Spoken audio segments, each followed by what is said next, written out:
بسم اللہ الرحمن الرحیم۔ السلام علیکم ناظرین، میں ہوں وسیم احمد اور آپ دیکھ رہے ہیں تازہ ترین حالات و واقعات پر تبصروں اور تجزیوں کا پروگرام زمانہ گواہ ہے۔ ناظرین، قطر کی میزبانی میں پاکستان اور افغانستان سیز فائر معاہدے پر متفق ہو چکے ہیں۔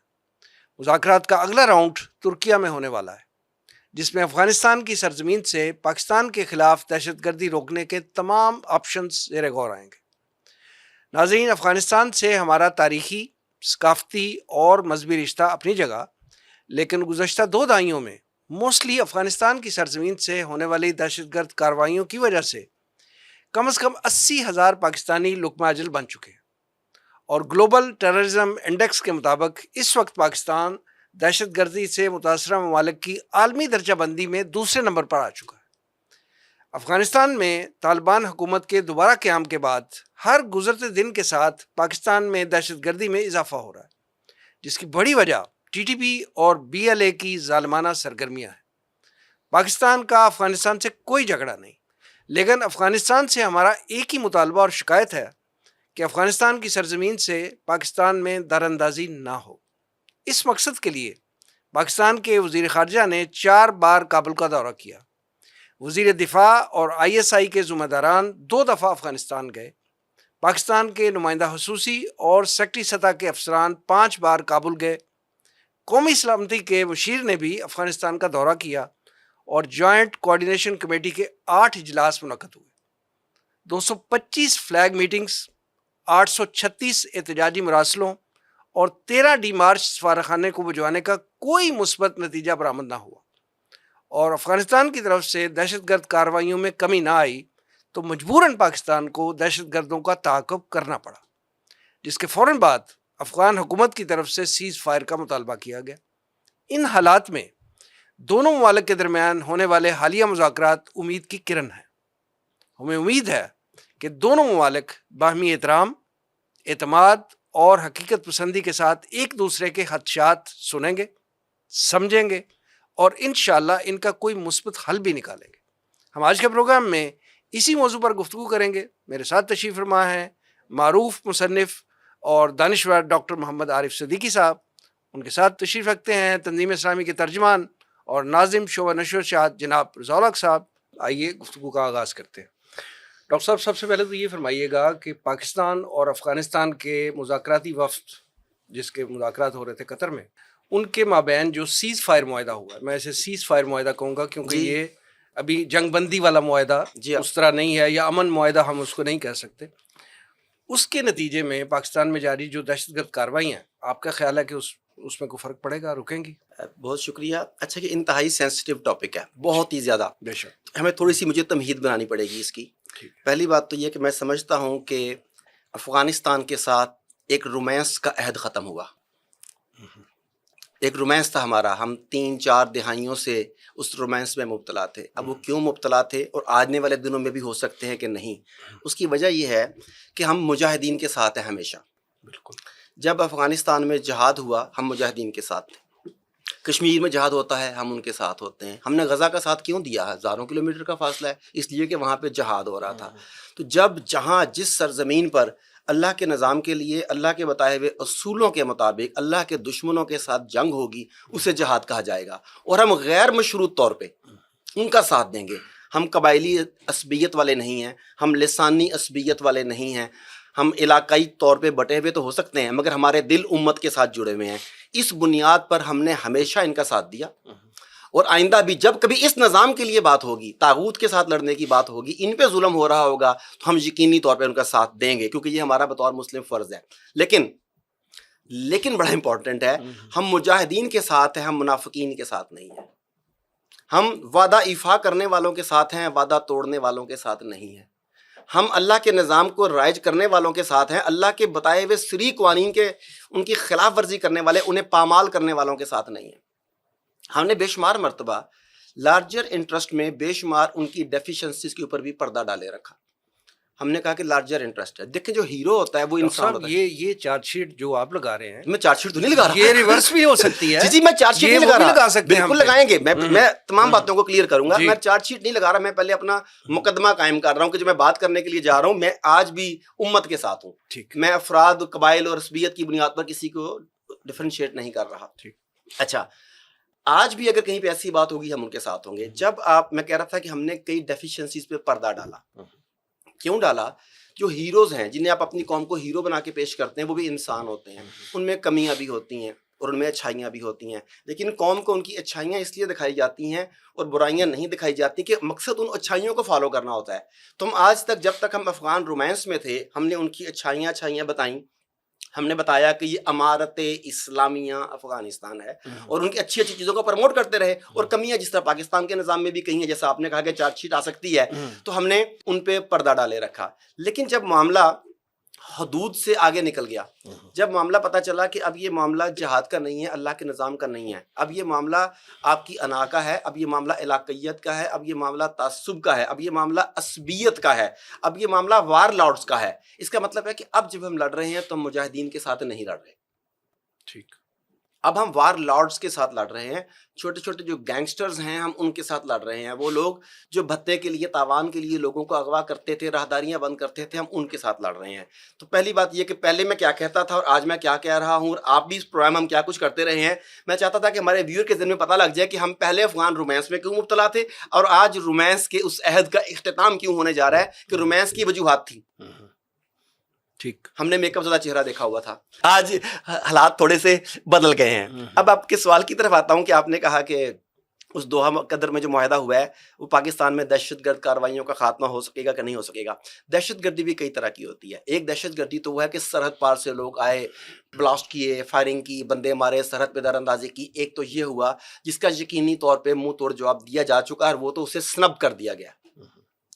کچھ اور دہشت گردی جو یہاں پہ ہوئی, مثال کے طور پہ آپ اسے امریکہ کا نام دے لیں, امریکہ نے کیا, آپ کسی کا بھی نام دے لیں, لیکن در حقیقت جب ہم نے ملینز کے قریب افغان مہاجرین کو بھائی چارے کے تحت پناہ دی تو اس کے نتیجے میں ہمارے اندر جو 4-5 چیزیں در آئیں, ان میں سے ایک تھا کلاشنکوف, ایک تھا قبضہ کلچر, ایک تھا نشہ, ایک تھی سمگلنگ, اور ایک اگرچہ وہ محدود پیمانے پر تھا, تمام کی طرف سے نہیں تھا, مگر انہی کے سرکردہ افراد کی طرف سے تھا سود کا کاروبار.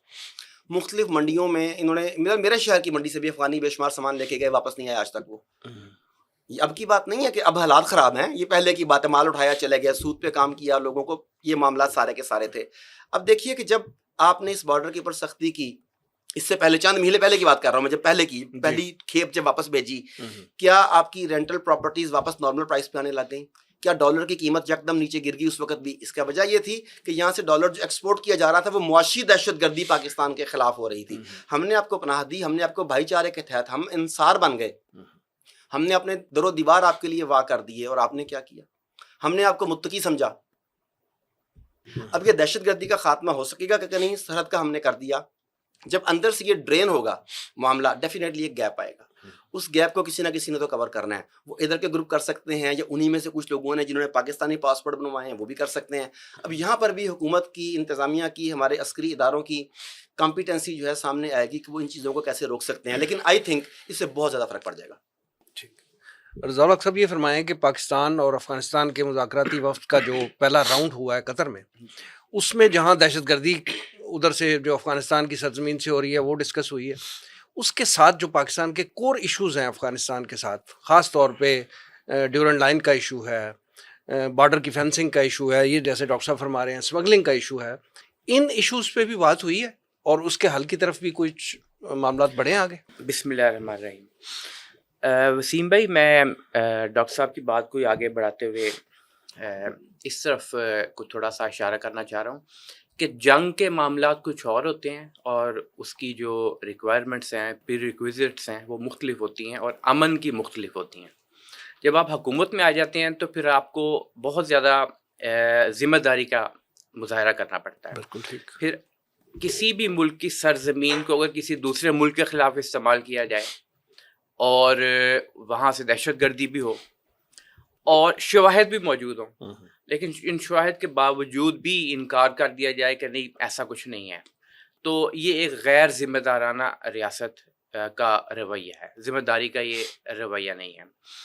اچھا, اس میں ماضی میں اس میں کوئی شک نہیں کہ 2001 سے جب یہ امریکہ نے وار اینڈ ٹیرر کے نام پر ملکوں کو اکٹھا کیا, لیکن وہ حملہ کیا اور پاکستان کو بیس آف آپریشنز بنایا, اور وہاں سے یقیناً افغانستان کے اندر بہت زیادہ نقصان پہنچایا، اس میں کوئی شک کی بات نہیں ہے، یہ کوٹڈ فگرز ہیں. جی بالکل ٹھیک ہے، اور 3 لاکھ شہادتیں اس سے زیادہ بھی ہو سکتی ہیں. تو پاکستان نے وہ ایک نیگیٹو رول پلے کیا، لیکن ماضی میں نہیں رہا جاتا.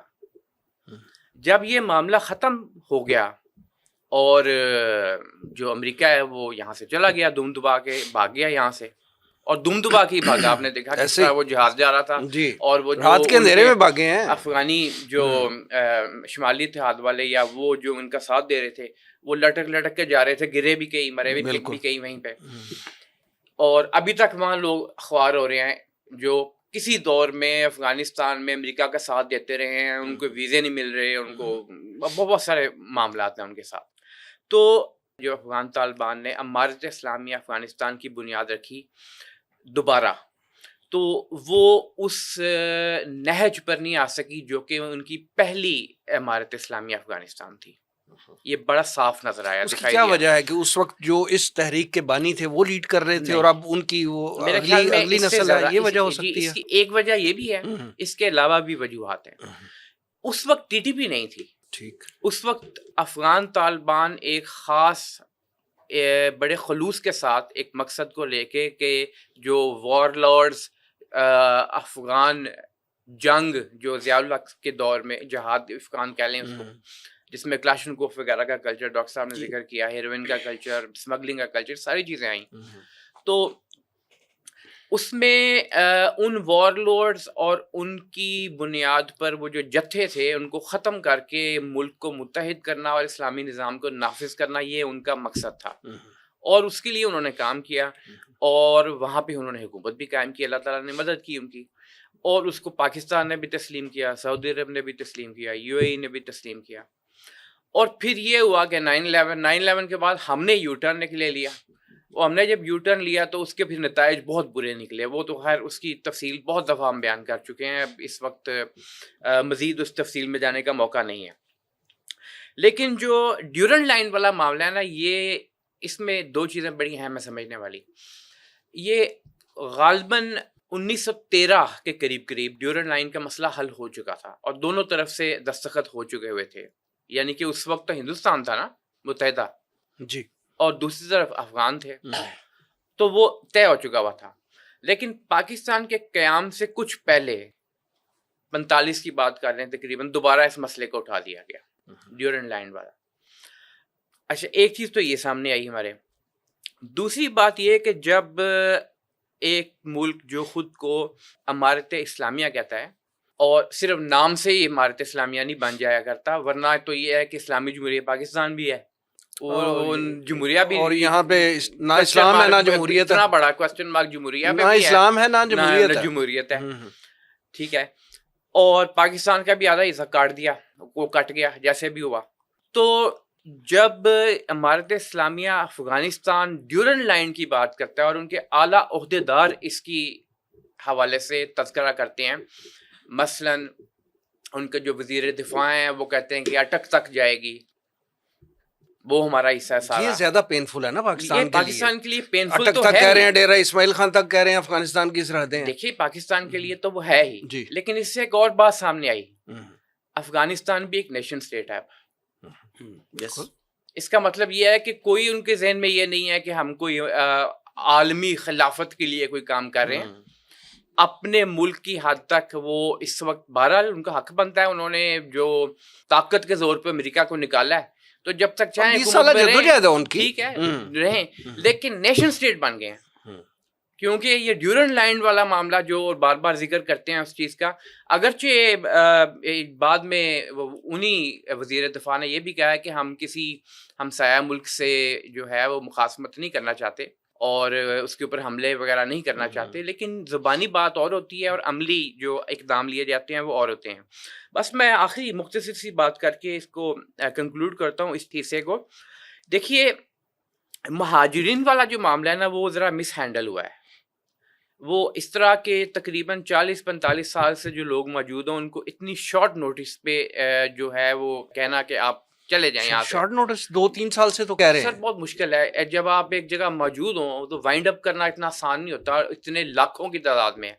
لاکھوں تو ابھی بھی نہیں گئے نا, ایران لاکھوں تو ابھی نے بھی نہیں بھی گئے. ابھی بھی میکسیمم جو ہے وہ 15 سے 18 لاکھ لوگ گئے ہیں. جی جی 40 لاکھ ٹوٹل تھے, تو ابھی بھی ایران میں بہت سے موجود ہیں. ایران نے بھی ایسا کیا ہے. جی. اور بہرحال یہ معاملہ ایسا ہے جو تھوڑا سینسیٹیو ہے.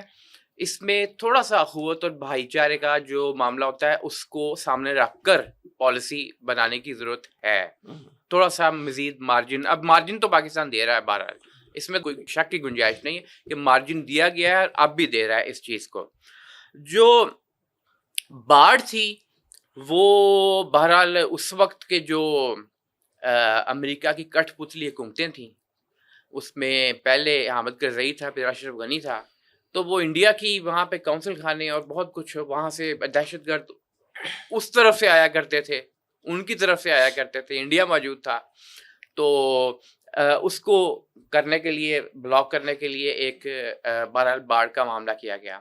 لیکن اس میں بھی یہ دیکھنے میں آیا ہے کہ جو پیورلی افغان طالبان کی حکومت ہے, جسے TTA کہتے ہیں, ویسے تو خواجہ آصف صاحب نے بھی اپنے بیان میں جو ہے وہ اس چیز کو ڈفرینشیٹ کر دیا تھوڑا سا کہ ہمارے مذاکرات TTA سے ہیں, TTP سے نہیں ہیں. وہ تو کہتے ہیں نا TTP تو آپ کے ہیں, تحریک طالبان پاکستان, وہ کہتے ہیں یہ تو آپ کے لوگ ہیں. مطلب کہنے کا یہ ہے کہ انہوں نے جو بیان دیا وہ یہ ہے کہ ہمارے مذاکرات جو ہو رہے ہیں جی وہ TTA کے ساتھ, یعنی ٹھیک ہے, طالبان جو برسر اقتدار ہے انہی سے ہو رہے ہیں, انہی سے ہو رہے ہیں. ٹھیک ہے, اب ان کی چھتری تلے دوسرے موجود ہیں اور ان کو وہ سپورٹ کر رہے ہیں. ٹھیک ہے, وہ اپنی جگہ علیحدہ بات ہے. اور انہوں نے یہ بھی کہا ہے کہ یہ اس کی جو نتائج ہیں اور جو بھی مذاکرات کے اندر طے پائے گا وہ پبلک نہیں کیا جائے گا.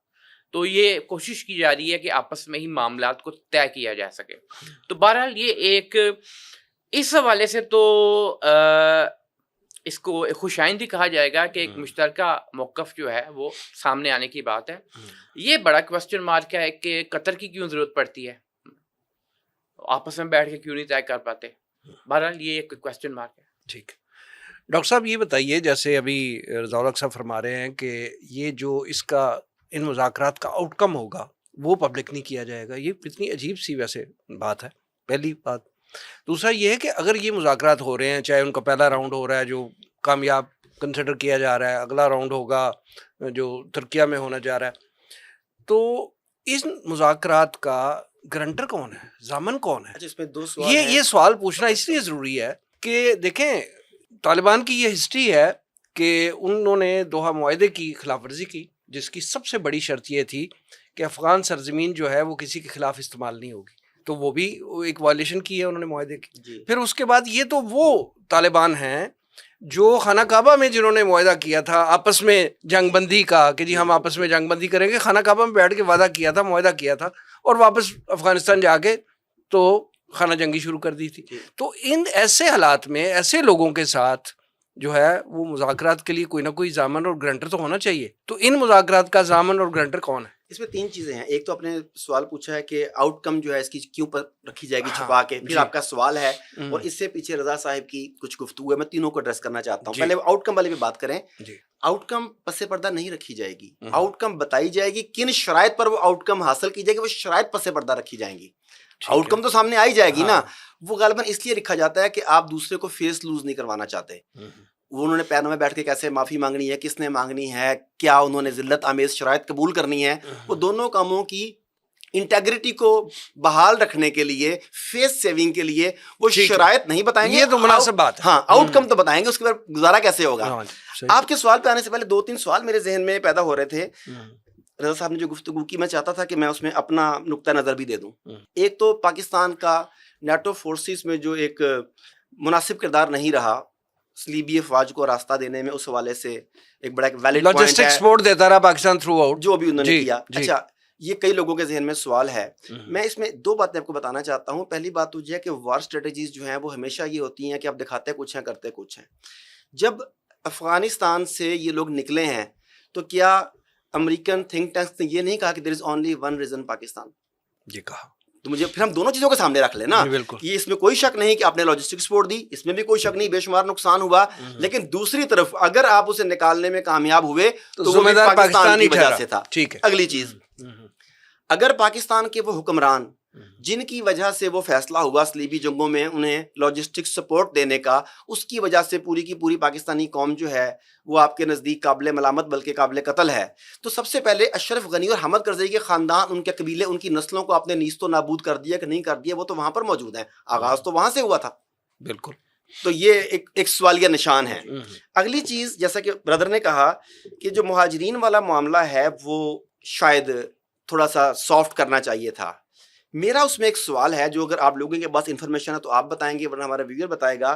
ہم جن مہاجرین کو ارجنٹلی بھجوا رہے ہیں کہ فوراً جاؤ، وہ کہیں غیر قانونی مہاجرین تو نہیں ہیں؟ بالکل غیر قانونی. اچھا، اگر قانونی کو تو اب بھی نہیں چھیڑ رہے ہم. ٹھیک ہے نا. اچھا، اگر وہ غیر قانونی مہاجرین ہیں تو ان کا کسی بھی قسم کا لیجیٹیمیٹ رائٹ ہی نہیں ہے قانونی لحاظ سے، اخلاقی لحاظ سے، انسانی برادری کے لحاظ سے. ہم نے انہیں جتنا سپورٹ کیا، کیا وہ اس کے شکر گزار ہیں اور انہوں نے ہمارے لیے اس کے جواب میں کچھ کیا ہے؟ میں افغان گورنمنٹ کی بات نہیں کر رہا، یہاں پہ جو لوگ موجود تھے انہوں نے اس کے اگینسٹ کی ایسوسیشن تھی، آرگنائزیشن تھیں، انہوں نے کہا کہ ہمیں بھیجو، ہم وہاں جا کے مذاکرات کرتے ہیں، ہمیں بھیجو، ہم لڑتے ہیں جا کے TTP سے. آپ کے سامنے ایسا کچھ بھی آیا؟ اگر نہیں آیا تو پھر آپ کو سوچنا پڑے گا کہ آپ غیر قانونی کو تو بھیج رہے ہیں، جو قانونی رکھنے ہیں آپ آئین کے مطابق فیصلہ کر رہے ہیں. یہ ایک دوسرا میں کہتا ہے بات کلیئر ہو جائے. اس کے بعد آتا ہوں سوال کی جانب جو آپ نے پوچھا کہ اس معاہدے کا ضامن کون ہوگا. سوال تو آپ نے کرنا ہے پر آج میں بار بار سوال میں اٹھا رہا ہوں. میرا سوال ہے کہ غزہ کا ضامن کون تھا؟ صرف طاقت ضامن ہوتی ہے. اگر آپ طاقتور ہیں، غزہ کے جو معاہدے کے ضامن بنے تھے وہ آج منہ چھپاتے پھر رہے ہیں، کیونکہ اسرائیل ان کے اس جو معاہدہ انہوں نے درمیان میں ڈال کے وہ کیا تھا، نہیں ان سے وہ معاہدہ جس نے کروایا وہ تو اس کی وہ تو وائلیشن کر رہا ہے نا. اب وہ جنہوں نے معاہدہ کروایا تھا وہ منہ چھپاتے پھر رہے ہیں. وہ ذمہ داری قبول کرے نا، یا نہیں نا کوئی معاہدہ نہیں نا قبول ہو سکا نا. نہیں، طاقت کی ہوتی ہے. اب جو معاہدہ ہوا ہے وہ معاہدہ پاکستان نے بزور قوت، پاکستان کی قوت، پاکستان کی عسکری قوت، پاکستان کی میزائل ٹیکنالوجی، پاکستان کی ایئر فورس، پاکستان کے سیٹلائٹس جو جا رہے ہیں، یہ سب کے سب اصل میں اس طاقت کے ضامن ہیں. اور آدمی جو مرضی کہہ دے وہ اس کا ضامن کوئی بھی نہیں بن سکتا. ہم نے بزور قوت منوانا ہے. سر ایسا ہوا کہ ایک گاؤں میں ایک مسافر گیا تو چوکیدار سے ملا. اس نے کہا کہ گاؤں کے لوگ کیسے ہیں؟ اس نے کہا بہت اچھے، میں 20 سال سے یہاں چوکیداری کر رہا ہوں، آج تک کوئی چوری، کوئی ڈکیتی، کوئی ایسا معاملہ نہیں ہوا. اس نے کہا یار 20 سال تو بڑا ٹائم ہے، لیکن اگر ایسی بات ہے تو تم نے ہاتھ میں ڈنڈا کیوں رکھا ہوا ہے؟ کہتے ہیں چوری سے روکنے کے لیے. یہ ڈنڈا ضامن ہے اس معاہدے کا کہ چوری نہیں ہوگی اس گاؤں میں. تو اس غزہ کے معاہدے کا اصل ضامن آپ کے عسکری اداروں کی طاقت ہے. اس کے بعد ایک اور چیز، جیسا کہ آپ نے کہا کہ وہ اگر اس پرائڈ پہ ہے کہ ہم نے امریکہ کو نکالا ہے، قطعاً نہیں. ہم نے ان کا ناقابل شکست ہونے کا امیج بنایا. جیسے میں نے شروع میں کہا تھا کہ ہم نے ہیرو ورشپ کا جو اصول ہے اس کے مطابق ہم نے اچھی اچھی چیزیں بیان کرنی ہوتی ہیں اور کچھ چیزوں کو پس پردہ رکھنا ہوتا ہے. اگر آپ روس کی بات کرتے ہیں تو افغانستان میں روس تو چند گھنٹوں میں آ گیا تھا.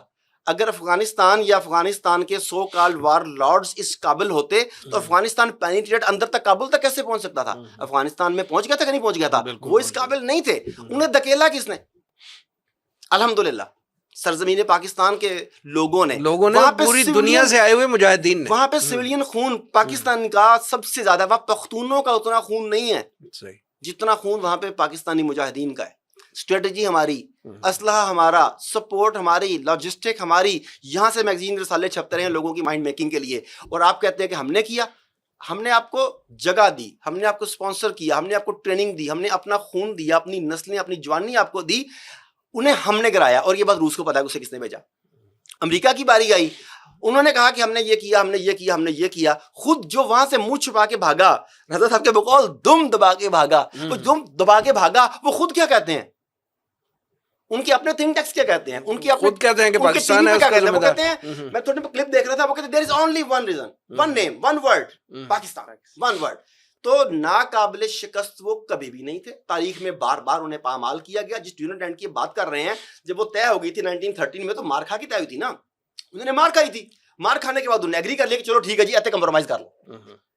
وہ ہم نے یہ کہا موریل بلند رکھنے کے لیے، بچہ ہمارا فیل ہوتا ہے نا، ہم کہتے ہیں شاباش بیٹا تم نے پہلے بڑے بڑے کام کیے، تم کر سکتے ہو، اگلی دفعہ دیکھو تم کیا کرو گے. ناکامی جو ہے وہ کامیابی کا زینہ ہے. تو تم بیمار ہو گئے تھے، اصل میں پیپر آؤٹ آف سلیبس آ گیا تھا. ہم یہ کہہ رہے ہوتے ہیں، لیکن ایکچولی ہمیں بھی پتا ہے کہ کیا ہے، ہم بوسٹ دے رہے ہوتے ہیں. تو وہاں پر بھی یہ ہوا کہ وہ ناقابل شکست نہیں تھے. ہم تھے جنہوں نے ان کا ناقابل شکست ہونے کا امیج بلڈ کیا، اور انہیں اس بات کو تسلیم کر لینا چاہیے. اس کے بعد جو ونس اگین اسی بات آتا کہ ضامن والی بات کہ یہ آج تک صرف طاقت کی زبان سمجھے. انہوں نے جب بھی کسی کے ساتھ مذاکرات کی ہیں تاقت کی بنیاد پر کی ہیں. آپ کو یاد ہوگا کہ اس سے پہلے بھی جسٹ 1 ایئر اور maybe 1.5 year back Pakistan میں ان کی بہت زیادہ مداخلت بڑھ گئی تھی. پاکستان نے بہت سمجھایا, یہ نہیں مانے. پھر چائنا نے پاس بلا کے ذلیل کر کے ان سے کہا کہ تم نے آئندہ سے یہ نہیں کرنا. اب وہ اکانومی کی وجہ سے ان سے تجارت ہونے جا رہی تھی, انہیں اسٹیبل ہونا تھا, انہوں نے کچھ عرصہ چپ کر کے گزار لیا.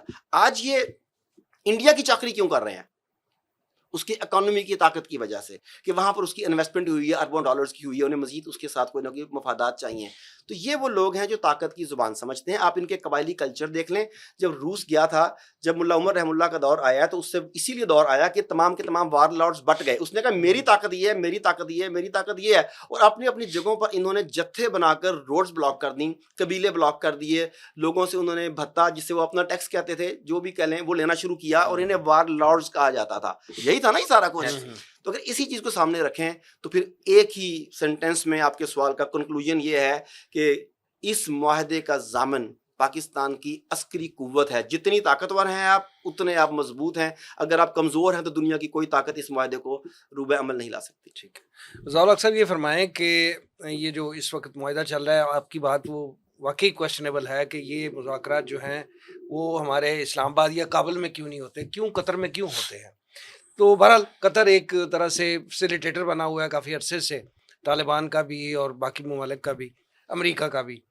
تو فرض کریں وہاں پہ ہو رہے ہیں مذاکرات, قطر میں جو ہے وہ کر رہا ہے, فیسیلیٹیٹ کر رہا ہے, اسی طرح سعودیہ بھی بہت سپورٹ کر رہا ہے. ان دو ممالک کی سپورٹ تو اپنی جگہ ہے. اس کے علاوہ دیگر خطے کے جو ممالک ہیں وہ کون کون سے ہیں جو ان مذاکرات کو یا ان دو متحارب قوتوں کو جو ہے وہ آمادہ کر رہے ہیں, قائل کر رہے ہیں کہ آپ لوگ جو ہے وہ مل بیٹھیں اور مذاکرات کریں اور اپنے معاملات کا جو ہے وہ کچھ حل نکالیں. اور اسی طرح یہ بھی فرمائیں کہ کیا اس سارے مذاکرات کے نتیجے میں ان کے جو آپس کے معاملات ہیں کہ خاص طور پہ اس میں سرفہرست جو ہے وہ یہ ہے کہ سرزمین جو ہے افغانستان کی وہ استعمال نہیں ہونی چاہیے کسی کے خلاف, خاص طور پہ پاکستان کے خلاف, کہ پاکستان میں جو روز بروز دہشت گردی بڑھتی جا رہی ہے یہ وہاں کی سرزمین استعمال نہیں ہونی چاہیے. تو اس کا بھی کوئی روڈ میپ انہوں نے طے کیا ہے ان مذاکرات میں یا نہیں؟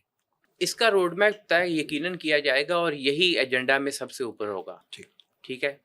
اور آپ نے نوٹ کیا ہوگا کہ جب سے مذاکرات کا آغاز ہوا ہے پاکستان میں اس بارڈر کی طرف سے دہشت گردی کے واقعات ختم ہونے کو, پھر آپ دیکھ لیں نا, اس کا مطلب ہے کہ معاملات کس کے ہاتھ میں ہیں, ہاتھ میں کس کے کنٹرول میں ہیں کہ نہیں, ان کے چاہیں گے یا ان کو مجبور کیا جائے گا اس چیز پر, اور وہ اس پوزیشن میں ہوں گے کہ وہ بات مانیں, تو یقیناً وہ اس کو روکنے کی صلاحیت ہماری سیاسی قوتوں کی طرف سے یہ جو کہا جاتا ہے نا کہ یہ ٹی ٹی پی اور ٹی ٹی اے جو ہیں ایک ہی سکے کے دو رخ ہیں, تو وہ کوئی غلط نہیں ہے. جی ایک حد تک بات ٹھیک ہے, کیونکہ بہرحال بیعت کی بات بھی چلتی ہے تو وہ ایک ہی جگہ پر, بہرحال اس کی زیادہ تفصیل میں جانے کی ضرورت نہیں ہے. اچھا, غیر قانونی مہاجرین کے حوالے سے میں بصد احترام ڈاکٹر صاحب سے تھوڑا سا اختلاف کرتا ہوں. یہ اسائلم سیکنگ جو ہے نا, یہ صرف پاکستان کا مسئلہ نہیں ہے, اسائلم پوری دنیا میں دیا جاتا ہے, اور وہاں پہ عام طور پہ اگر کوئی 30-40 سال کہیں پہ آباد ہو گیا ہو اسائلم سیکر کے طور پہ, تو اس کو نیشنلٹی بھی دے دی جاتی ہے. اب یہ ہماری بھی ایک کوتاہی اس میں یہ تھی کہ ہم نے ان کو اسیمیلیٹ نہیں کیا اپنے اندر, اس طرح سے اسیمیلیٹ نہیں کیا کہ وہ ایک علیحدہ پختون قوم کی بجائے پاکستانی قوم کا حصہ بن جاتے. بہرحال اس میں ہمارا اپنے اداروں کا بھی, پاکستان نے تو یہ کیا کہ افغان مہاجرین جو ہیں وہ تو کراچی تک پھیلے ہوئے ہیں, کہاں نہیں ہے پورے پاکستان میں, اور کس جگہ پہ نہیں ہے. ایون ایران نے جو ہے وہ کیا ہے, غیر قانونی ان کو فینسنگ ایریا میں رکھا ہے پورا عرصہ. جب ہم غیر قانونی کہتے ہیں تو اس کا مطلب ہے کہ ان کو ہم نے آئیڈینٹی نہیں دی ہوئی. نہیں سر, سوری میں غلط سمجھ رہا ہوں شاید, یا شاید میں سمجھا نہیں پایا. غیر قانونی سے مراد یہ ہے جس کے ڈاکومنٹس نہیں ہیں, جی اس کے بس اچھا اس نے اپلائی کیا ہوا ہے, کیس چل رہا ہے تو وہ لیگل ہے. جی ہم نے اسے ڈاکومنٹ نہیں دیے, اس نے عدالتوں میں کیس کیا ہوا ہے اسائلم کے لیے, تو جب تک کیس چل رہا ہے وہ لیگل ہے. اگر کیس ریجیکٹ ہو گیا تو وہ انلیگل ہے, اس نے اپلائی نہیں کیا, اس نے رشوت دے کے کارڈ لیا, وہ انلیگل. جب میں کہتا ہوں نا غیر قانونی, اس کا مطلب ہے نان رجسٹرڈ, اسائلم والا نہیں. اصل میں یہی کوسچن ہے کہ وہ 40 لاکھ کے قریب جو لوگ ہیں وہ ان رجسٹرڈ کیوں رہے. یہ ایک بہت بڑا کوشچن ہے نا. ہمارے اداروں ہمارے اوپر بھی ہے، مداروں بالکل ہمارے کو اوپر ہے. چاہیے تھا کہ وہ ان کو رجسٹر کرتے, جن کا کیس نہیں بنتا ان کو واپس بھیجتے, باقیوں کو رجسٹر کرتے اور اسیمیلیٹ کر لیں. بہرحال یہ ایک دوسری طرف بحث چل جاتی ہے. اچھا اب یہ دیکھیے کہ افغانستان کے اندر بھی جو ٹی ٹی اے ہے, جی, یعنی کہ طالبان افغانستان افغانستان کہہ لیں ان کو, ان کی اپنی گروپ بندی بھی ہے. جو دوحہ مذاکرات کے اندر لوگ موجود تھے اور شریک تھے, ان کا حکومتی پارٹی ہی تھی نا, تھوڑا سا ماڈریٹ ہے. حکومتی پارٹی ہی ہے نا جی, لیکن وہ ان کا ویو تھوڑا ماڈریٹ ہے. ٹھیک ہے. اچھا اسی طرح حقانی نیٹ ورک جو ہے ان کا ویو دیکھیں گے آپ تھوڑا سا پرو پاکستانی ہے, بلکہ خاصا پرو پاکستانی. ہمیں وہی سوٹ کرتا ہے. جی, ہمیں وہ سوٹ کرتا ہے. ایک کندھاری گروپ ہے, وہ بہرحال بہت سخت ہے, ریجڈ ہیں, اور بہرحال اس وقت جو امیر ہیں وہ بھی اسی میں ہیں. تو یہ ان کی اپنی ڈائنامکس بھی ایک ہیں. اچھا پاکستان کے معاملے میں دہشت گردی کے حوالے سے شاید یہ معاملہ اتنا نہ جلدی اٹھنا تو تھا یہ, کیونکہ کافی عرصے سے چل رہا تھا. بھارت کا جب انہوں نے دورہ کیا نا, اور بھارت میں جا کر وہاں پہ جو معاہدے ہوئے اور اسی وقت سرحدی چھیڑ چھاڑ, ٹائمنگ بھی دیکھیں, ٹائمنگ دیکھیں آپ, سرحدی چھیڑ چھاڑ, پھر ان کو کونسل خانہ کھولنے کی اجازت. کشمیر کے حوالے سے یہ بیان کہ یہ تو اندرونی معاملہ ہے جی, اور یہ انڈیا کے موقف کی تائید کرتے ہیں, اور مسلمانوں کے ساتھ جو ظلم ہو رہا ہے. تو یہ ایک ایسی ریاست جو اس چیز کا دعویٰ کرتی ہو کہ وہ امارت اسلامیہ ہے, اس کو زیب نہیں دیتا. یہ باتیں اس کو بالکل مختلف, یعنی کہ یہ 180 ڈگری مختلف ہے بالکل, کہ ایک جگہ پہ مسلمانوں کو ظلم ہو رہا ہے اور وہ مودی انڈیا کی گود میں بیٹھ کے یہ کہہ دینا, ڈینائی کر دینا کہ جی ہمارے تو ٹی ٹی پی پائی نہیں جاتی. اب دیکھیں نا کس کے پاس رہے ہیں جی, مودی وہ جو بچر آف گجرات سب جانتے ہیں اس کو, اور وہ تو سی ایم تھا 2014 سے لے کے اب تک. اس نے کیا کیا نہیں کیا مسلمانوں کے خلاف, کیا کیا نہیں کیا. اور کشمیر کے اندر جو اس نے وہ 2019 کا جو اس کا معاملہ ہے 5 اگست والا, تو یہ ساری چیزیں سمجھنے والی ہیں, دیکھنے والی ہیں. اور اس میں مجھے کوئی آر نہیں ہے یہ بات کہنے میں کہ اگر کوئی اس معیار پر پورا نہیں اترتا جس کے لیے اللہ تعالیٰ نے اس کو ایک یوں سمجھ لیں کہ رسپانسبلٹی دے دی ہے, تو اللہ تعالیٰ اس چیز پر بھی قادر ہے کہ اس کو بدل کر اور لوگ اس کی جگہ لے آئے. بالکل قرآن پاک میں واضح انداز میں آیا. ٹھیک ہے, اللہ تعالیٰ ہر چیز پر قادر ہے. تو بہرحال یہ جس طرح آپ نے فرمایا کہ اس میں ممالک تو بہت سارے ہیں, لیکن اصل بات وہی ہے, ضامن کی اہمیت جو ہے وہ آپ اسرائیل کے جو اس وقت کے معاملات ہیں کہ وہ روزانہ کی بنیاد پہ 10 اکتوبر کو یہ ہوا تھا معاہدہ, ٹھیک ہے, اور روزانہ کی بنیاد پہ وہ غزہ کے اندر لوگوں کو شہید کر رہا ہے, ابھی تک کر رہا ہے. امداد جتنی ٹرکس جانے تھے اس سے آدھے بھی نہیں جا رہے, اور ضامن جو ہے وہ منہ چھپائے پھر رہے ہیں. جیسے ڈاکٹر صاحب نے کہا, کوئی کسی قسم کا بیان نہیں آیا, چوں بھی نہیں کی کسی نے. اور ٹرمپ کہتا ہے کہ میں بات کروں گا, جا کے میں بات کروں گا. وہ ایک نارسسسٹک پرسنالٹی ہے اس کی, ٹرمپ کی. نوبل انعام بھی اس کو چاہیے, وہ یہ بھی ہے کہ میری بات مانی جائے گی, اور میں نے اتنی جنگیں ختم کر دی اور یہ بھی کروا دیا. وہ تو یہ بھی کہتا ہے کہ میں یہ جنگ بھی ختم کروا دوں گا. بہرحال یہ تو ایسی بس کہنے والی باتیں ہیں. پالیسیز کہیں اور بنتی ہیں, اور یہ کوشش ہے, اس میں خوشی جو ہے وہ صرف بھارت کو ہوگی جو معاملات ہوتے رہے ہیں, اور خدا نخواستہ اگر ایسے چلتا رہے تو صرف خوشی بھارت کو ہوگی, اسرائیل کو ہوگی, امریکہ کو ہوگی, اور کچھ مغربی یورپ کے ممالک کو ہوگی. باقی کوئی اس سے خوش نہیں ہوگا. چین کی مثال تو بھی میرے سامنے آئی گئی. ڈاکٹر صاحب جیسے رضا الحق صاحب ابھی امریکن پریزیڈنٹ کی پرسنالٹی پہ ڈسکس کر رہے تھے, تو اس نے واقعی بیان آیا ہے اور آن ریکارڈ ہے ان کا بیان, اور انہوں نے یہ صاف الفاظ میں یہ کہا ہے کہ جی میں نے 8 جنگیں ختم کرائی ہیں, پاک بھارت جنگ سمیت میں نے 8 جنگیں ختم کرائی ہیں, اور اگر میں چاہوں تو پاک افغان تنازع بھی حل کرانا میرے لیے بڑا آسان ہے. آپ ان کے اس بیان کو کس نظر سے دیکھتے ہیں؟ دیکھیں, پہلی بات تو یہ کہ پہلی دفعہ تاریخ میں مجھے وہ اچھا لگنے لگا تھا جب وہ پاکستان کی تعریفیں کرتے نہیں تھکتا, جب وہ پاکستان کے گرائے گئے جہازوں کی بات کرتا ہے. کسی بھی وہ ڈنر پہ جائے, پولیٹیکل کوئی بیان دے رہا ہو, وہ کسی بھی جگہ پہ کھڑا ہو, یہ ممکن نہیں ہے. یہ اس معاملے کو بولنا چاہتا ہے لیکن وہ نہیں بولنے دیتا. تو بڑی مشکل سے مجھے وہ تھوڑا تھوڑا اچھا لگنے لگا تھا کہ یار کہ یہ اپنے مطلب کی آج کل بات کر رہا ہے، بے شک وہ اپنے مقاصد کے لیے کر رہا ہے، لیکن یہ بیان دے کے پھر دوبارہ سے جو ہے نا اپنے آپ کو پرانی صف میں لا کھڑا کیا.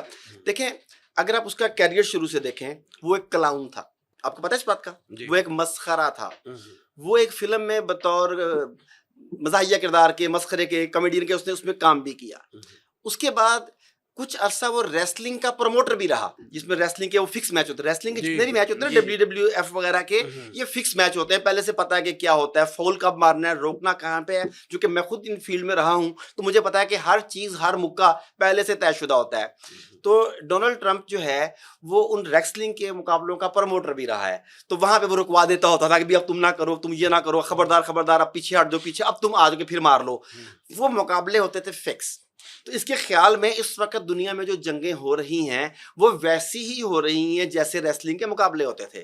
ابھی یوکرین کے معاملے میں دیکھ لیں کہ اسے ایک مرتبہ نہیں، 2 مرتبہ نہیں، درجن مرتبہ نہیں، 20 مرتبہ خفت اٹھانی پڑی. اور ہمارے یہاں کو کہ شریف باوقار آدمی شاید شرم سے مر جاتا، لیکن اس کے باوجود وہ ایک عظیم آدمی ہے تو اسے کوئی فرق نہیں پڑتا.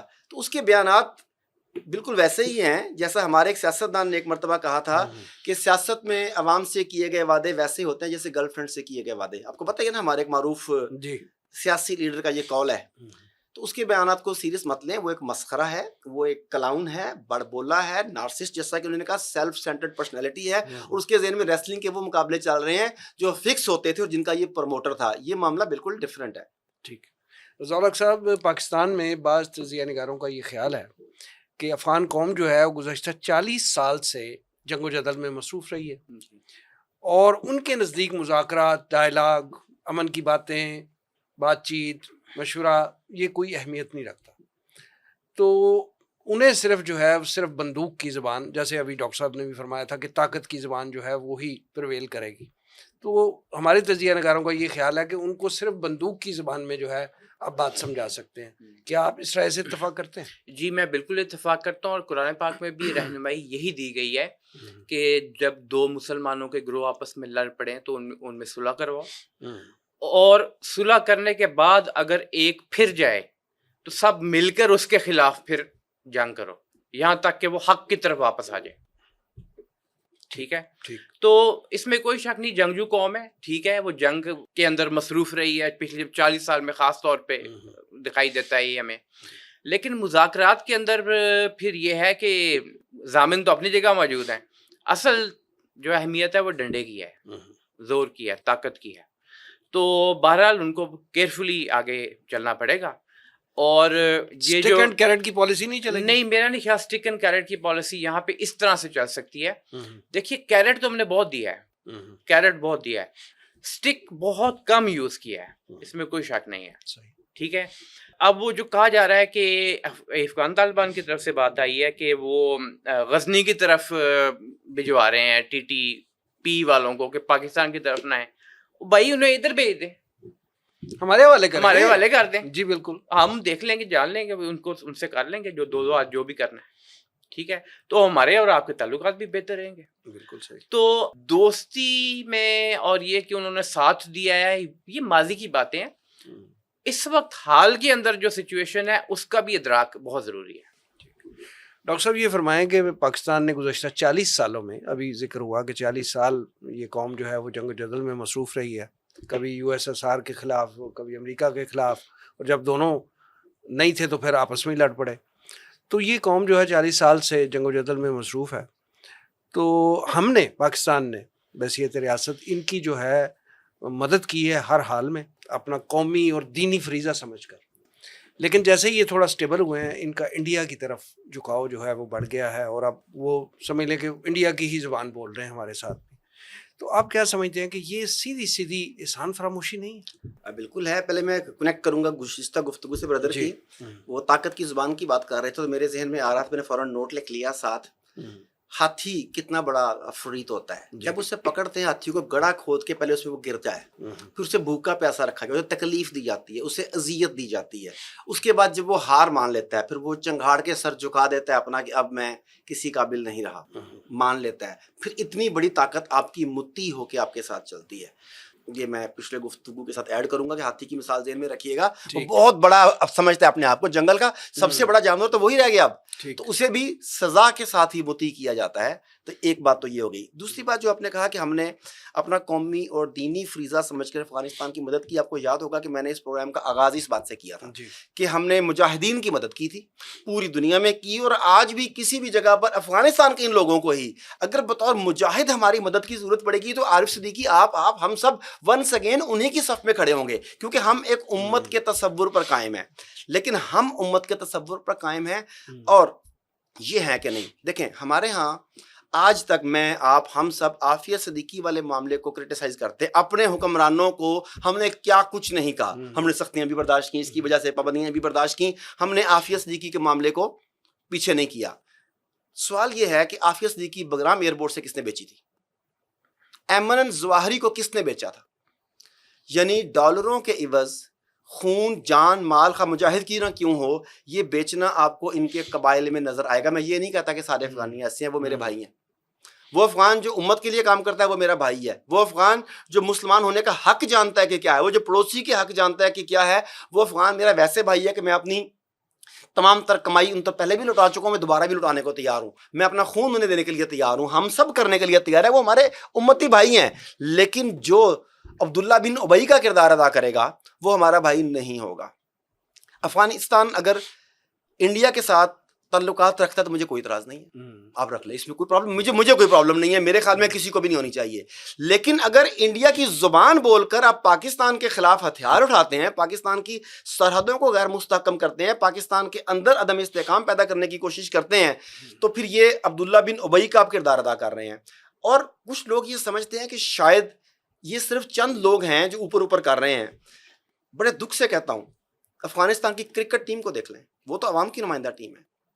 ان کے کپتان غالباً اس کا نام راشد ہے شاید, اس کا مختلف میچز میں رویہ بیہیویئر, اس کی ایگریشن جو ہے وہ دیکھنے والا ہوتا ہے, اندیز زبان دیکھیں کہ وہ کیا ہے.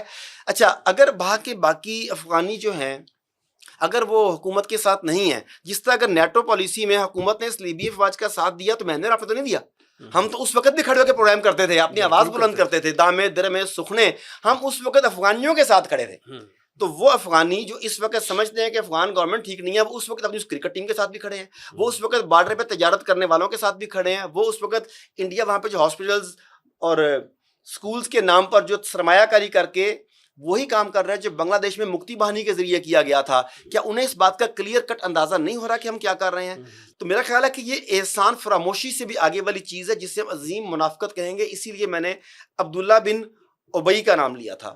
اور یہ جس طریقے سے لوگوں کو بیچتے رہے ہیں, ایمن ظواہری جیسا آدمی بھی تو انہوں نے بیچ دیا. عافیہ صدیقی کے لیے تو اپنے لوگوں کی بات کرتے ہیں نا, لیکن اٹھائی کہاں سے گئی تھی؟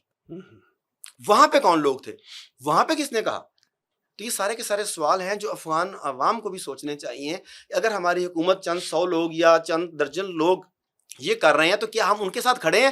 اگر پاکستان میں کسی بھی حکمران نے اس وقت سلیبی افواج کا ساتھ دیا, میں جان بوجھ کے نیٹو کے لیے سلیبی افواج کا لفظ یوز کرتا ہوں کہ وہ سلیبی افواج کا ساتھ دیا, تو پاکستانی عوام نے کس کا ساتھ دیا؟ تو اگر آپ کے اندر ذرہ برابر بھی اسلامی حمیت باقی ہے تو آپ کو اسی طرح کرنا چاہیے جیسے پاکستانی عوام نے کیا تھا. ڈاکٹر صاحب, اس فورم سے جب بھی ہم کسی مسئلے پہ بات کر رہے ہوتے ہیں تو الدین و النصیحہ کے تقاضے کے تحت ہماری کوشش ہوتی ہے کہ قرآن و حدیث کی جو تعلیمات ہیں اس کے مطابق ہم اپنے حکمرانوں کو, چاہے مشورہ ان کو چاہیے ہو تو ان کو بھی دیں, عسکری اداروں کو بھی چاہیے ہو تو ان کو بھی مشاورت ہم یہاں سے اس فورم سے دیتے ہیں ہر اس ایشو پہ جو یہاں پہ ڈسکس ہوتا ہے. آپ یہ بتائیں کہ پاک افغان جو ہمارے جتنے بھی تنازعات ہیں ان کے حل کے لیے آپ کیا مشورہ دیں گے؟ مخلصانہ مشورہ آپ کیا دیں گے؟ میں پھر رضا صاحب سے بھی رجوع کروں گا کہ ان کی بھی رائے لوں گا. عزت, غیرت اور تکریم کے اوپر سمجھوتا نہیں ہونا چاہیے. میں افغانیوں کو مخاطب کر کے کہہ رہا ہوں, ٹھیک, پاکستانیوں کو نہیں کہہ رہا. آپ کو سمجھوتا نہیں کرنا چاہیے. آپ میں بہت دنیا کے عظیم ترین مجاہد تھے, ہیں بھی, آپ ہی میں منافقین بھی ہیں, وہ بھی ٹھیک ہے, لیکن کسی بھی صورت میں عزت اور غیرت پر کمپرومائز مت کریں. اب آپ دیکھیے کہ احمد شاہ مسعود وادی پنشیر کا شیر جسے کہتے تھے, وہ 5% علاقے کے اوپر قابض تھا, تو اس نے وہ قبضہ برقرار رکھا اور پوری دنیا ایون کہ افغانی بھی جو اس کے مخالف گروپ کے تھے اس کی بہادری اور دلیری کے گن گاتے تھے کہ یار بندہ یہ کمانڈر کوئی ہے تو یہ احمد شاہ مسعود نہیں ہے. تو جب وہ شمالی اتحاد بنا اور پھر وہ امریکہ کے ساتھ مل کے جنہوں نے ان کی طالبان کو ناکو چنے چبوائے جس نے میں انہیں اسی کی بات کر رہا ہوں. رقص احمد شاہ بسمل جو تھا میں وہی یہ کہوں، اسی کے 5% تھا نا. قبیلے کے لوگ ہی کروایا جب کرتے وہ تھے نا. 5% تھے صرف. جی بالکل ایسے صرف بات یہ پنشیر. اچھا انہوں نے اپنی علاقائی غیرت کے اوپر سمجھوتا نہیں کیا. میں یہ کہنا چاہ رہا ہوں بالکل ٹھیک. آپ کے ساتھ کیا ہوا, آپ اپنی غیرت کو پہچانے. سب سے پہلے آپ لوگوں نے جب ملا عمر رحم اللہ کے دور میں بت گرائے تھے, پوری دنیا کا آپ نے سامنا کیا تھا, اور آج جب آپ کے ملا متقی کو وہاں پر پریس کانفرنس کے لیے بلایا جاتا ہے, سب سے پہلے اس کے پیچھے بامیان کے بتوں کی تصویر آویزاں کی جاتی ہے, اور وہ یوں وہاں پر بیٹھا ہے, اس کے چہرے پہ ندامت نہیں ہے, غیرت نہیں ہے, حمیت نہیں ہے کہ تم لوگوں نے 20 سال جنگ وہ لیڈیز کے اس میں پریمیسز میں انٹری پہ تو وہ تو اعتراض بعد کی کرتا بات ہے ہے نا. وہ پہلی بات وہی مانگ گیا. جو پیچھے لگا ہوا ہے اس پہ اعتراض نہیں کرتا وہ. تو اس نے اپنی غیرت, حمیت, اپنی قبائلی غیرت کے اوپر افغانستان کے 30 سال میں شہید ہونے والے بچوں, عورتوں, بوڑھوں, اکابر کے خون کے ساتھ غداری کی. آپ اسے واپس کیسے قبول کرنے کو تیار ہیں؟ میرا ایک سوال یہ ہے. میں پیغام دینا چاہتا ہوں کہ پیغام کے شروع میں بھی یہی تھا پروگرام, میں بھائی ہوں, میں مجاہدین کا بھائی ہوں, میں افغان مسلمین کا بھائی ہوں, اور اگر آپ بھائی کے ساتھ بھائی بن کے رہیں گے تو مجھ سے زیادہ سکا کوئی نہیں ہوگا, اور اگر بھائی بن کے نہیں رہیں گے تو پھر مجبوراً مجھے اپنے باقی بھائیوں کے تحفظ کے لیے آپ کو کیفر کردار تک پہنچانا پڑے گا. براہ کرم عزت, غیرت, حمیت پر سمجھوتا مت کریں, اپنی آن, اپنی ماضی کو جانیں اور مستقبل کی پلاننگ کریں. جی رضا الحق صاحب آپ کیا مشورہ دیں گے؟ جی میں اسی سے آغاز کروں گا. جس طرح قرآن پاک میں آتا ہے انما المؤمنون اخوہ, کہ مومن آپس میں بھائی بھائی ہیں. ٹھیک. پھر اسی طرح جیسا کہ سورہ فتح کے اندر تذکرہ آتا ہے کہ اشداء علی الکفار رحماء بینہم, کہ کفار کے حق میں شدید ترین سختی کرنے والے ہیں اور آپس میں انتہائی رحم دل. 2 دفعہ سمجھ لیں, انتہائی رحم دل ہیں.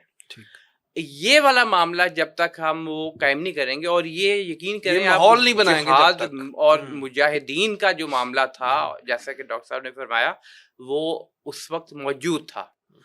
اب جب امن کی صورتحال سامنے آئی تو وہ کوئی اور اچھا ہونا چاہیے تھا, یہ ماحول تو اور اچھا ہونا چاہیے تھا. پھر یہ تھا کہ پاکستان کو اس بارڈر کے اوپر اپنی فوج کی ضرورت ہی نہ پڑتی. بالکل صحیح بات. لیکن ہوا اس کے بالکل الٹ. اچھا اب یہ دیکھیے کہ اس میں کچھ ہمارے بھی جو مذہبی طبقات ہیں ان کی طرف سے ایک کوتاہی ہوئی, بلنڈر کہہ لیں, چلیں کوتاہی کہہ لیں, کہ وہ کچھ فرشتوں سے بھی اوپر کی ایک چیز گردانتے ہیں افغان طالبان کو. غلطیاں ان سے بھی ہوتی ہیں, اور غلطیاں انہوں نے کی ہیں. انسان ہے, غلطیاں کر رہے ہیں اور دنیا کے سامنے کر رہے ہیں, نظر آ رہی ہیں. ہر کوئی کرتا ہے غلطی, ٹھیک ہے. معصوم جو ہے وہ صرف انبیاء کرام علیہ السلام تھے. بالکل. اس کے بعد آج تو ہم 1400 سال بعد بیٹھے ہوئے ہیں اس وقت. خراسان کا مستقبل کا جو منظرنامہ ہے سارا, اور جس نے آگے جا کے رول پلے کرنا ہے, اس میں افغانستان کا بھی اتنا ہی رول ہے, اور بلکہ بڑا رول ہے, اور پاکستان کے ایک حصے کا بھی رول ہے, ایران کے بھی, اور کچھ سینٹرل ایشیا کا بھی. تو ان چیزوں سے نکل کر کہ یہ دہشت گردوں کی جو ہے وہ بنائی کرنا, اور ان کے ذریعے دوسرے ملکوں اور بھارت جو ہے وہاں پہ جانا, اور وہاں جا کے ان کے جو یہ بت شوتے ہیں وہ لگے ہوئے ہیں, وہاں بیٹھے رہنا. احتجاج تو یہ ہونا چاہیے تھا نا کہ وہ بت لگا, وہ اسے کہتے اتارو اس کو, ورنہ میں جا رہا ہوں یہاں سے. بالکل صاف الفاظ میں, جس طرح کے صحابہ کرام نے یہ چیز جب فارس کی سلطنت پرشیا, وہاں پہ جا کر باقاعدہ ان کو اس چیز کو باور کروایا زوردار انداز میں کہ ہم آئے ہیں اللہ کے دین کو قائم اور نافذ کرنے کے لیے, کسی اور مقصد کے لیے نہیں. یہ ہمارا ایک واحد ایجنڈا ہے, 1 پوائنٹ ایجنڈا. ٹھیک, اسی کے لیے ہم نے رہنا ہے. تو اس کام پر چلیں. پاکستان بھی یقیناً ہم اسلام کے نام پر لیا, اسلام کے نام پر حاصل کیا. ہماری جو آپ آئین ہے اس میں بھی دیکھیں, آغاز میں بالکل تحریر, ہماری جو کمیاں کوتاہیاں وہ بھی دور ہونی چاہیے, ان کو ختم کرنا چاہیے, اور اس کو صحیح معنوں میں اسلامی فلاحی ریاست بنائے. ادھر سے وہ بھی اس چیز کو صحیح معنوں میں اسلامی امارت اسلامی افغانستان بنائیں. وہ پھر مل کر آپس میں یہ خراسان کا وہ ایک جوڑ بنتا ہے, جس نے آگے جا کر تو پھر وہ یہود اور دجال ان کا جو ہے اس کا مقابلہ کرنا ہے, اور حضرت مہدی پہلے ان کی نصرت, اور پھر حضرت عیسیٰ علیہ السلام کا ساتھ دینا ہے. اللہ کرے ایسا ہی ہو. آپ کی زبان مبارک. کہ اگر یہ نہیں مانتے تو پھر خراسان سے جو مجاہد نکلیں گے وہ بھی پاکستانی ہی ہوں گے. علاقہ خراسان کا ہوگا مگر نکلیں گے ہم ہی وہاں سے انشاءاللہ انشاءاللہ. ڈاکٹر عارف صدیقی صاحب اور جناب رضا الحق صاحب پروگرام میں تشریف آوری کا بہت شکریہ. ناظرین یہ تھا آج کا پروگرام. آج کے لیے اتنا ہی. ہمارے تمام سوشل میڈیا پیجز پر اس پروگرام کا فیڈ بیک ضرور دیجیے گا. آپ ہمیں ای میل بھی کر سکتے ہیں. ہمارا ایڈریس ہے media@tanzeem.org. اگلے پروگرام تک کے لیے وسیم احمد کو اجازت دیجیے. اللہ نے کے بعد.